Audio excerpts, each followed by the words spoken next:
Alam nyo, natuto na rin ako kasi I once behaved like Fukerat, pero nung nabulyawan ako, dun ako natauhan talaga.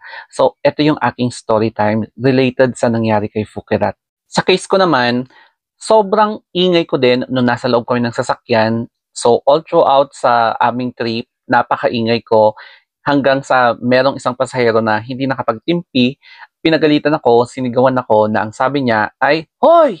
Hindi lang ikaw ang tao dito!" Sabi niya, tapos ang lutong talaga ng boses, ang lakas ng sigaw, and then parang ang effect sa katawan ko na electrify ako na parang naging super saiyan yung effect na natauhan talaga ako at tumahimik. Tapos tinginan yung kasama ko sa akin, tapos tawa sila ng tawa sa akin dahil alam nila na napahiya ako ng sobra-sobra. Kaya hindi ko na talaga inulit at natuto na talaga ako. According sa pagkakaintindi ko sa sinabi ni Ma'am Hera, may tatlong pointers. Number one, medyo maingay na talaga si Fukerat na medyo loud talaga siya, nagkakos ng attention. Ang isa doon is, nung paglapag na yung plane doon sa Dubai Airport is, medyo napalakas yung boses ni Fukerat na, "Welcome to Dubai!" Ganun daw siya. And then, yung pangalawa is yung pa-cool effect, yung, "Yeah! Ooh! Hi, what's up?" Tapos, napakita niya na social media influencer siya na marami daw siyang followers, mga ganyan-ganyan. And then, ang pang-third is nag-CR daw siya doon sa pambabaeng CR nung nasa Dubai Airport na siya. So, nakatutok na sa kanya yung CCTV camera, and then paglabas niya at nasa dulo na ng pila, hinarang na siya ng mga personnel at in-escort siya punta sa room for interrogation.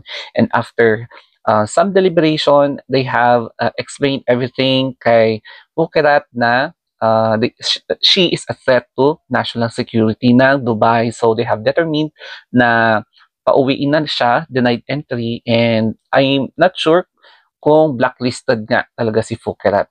Napanood ko naman yung side ni Fukerat, and I'm very sure magagalit sa akin ang mga followers niya.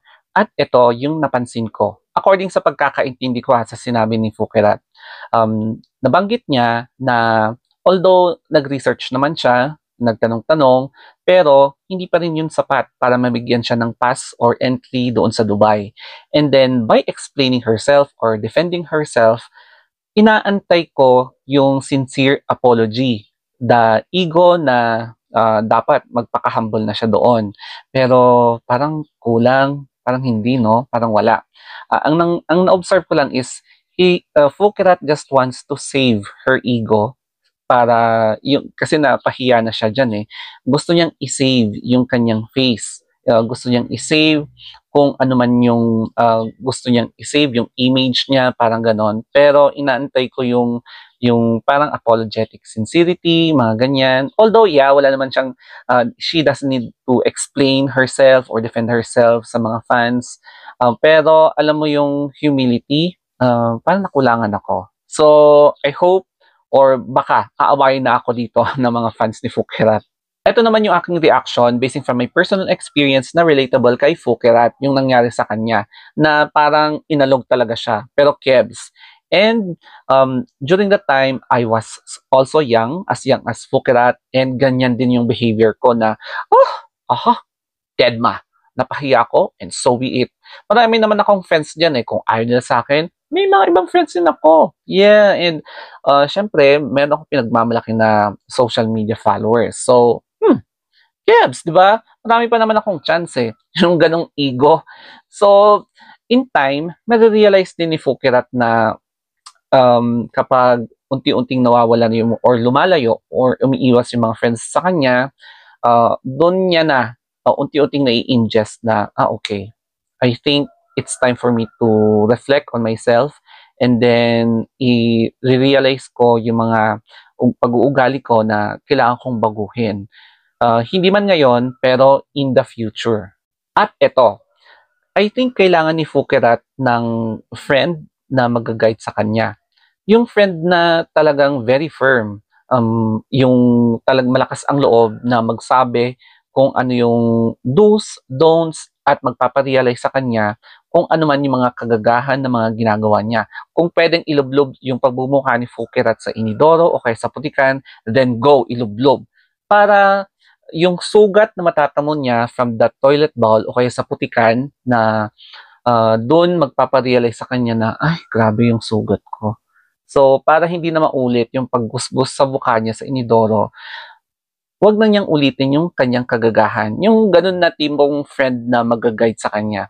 Kasi, truth hurts minsan. Kaya, sa akin, nagpapasalamat ako at nagkaroon ako ng mga friends na always nagbibigay ng advice or nagbibigay talaga ng way para i-realize ko yung mga dapat kong iwasan o kaya yung mga dapat na ipagpatuloy ko.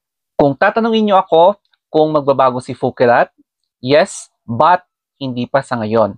And I'm very sure na may magsasabi sa inyo dyan na, ang dami na naman itong sinasabi. Sawsawera. Okay, fine. Sawsawera na kung sawsawera.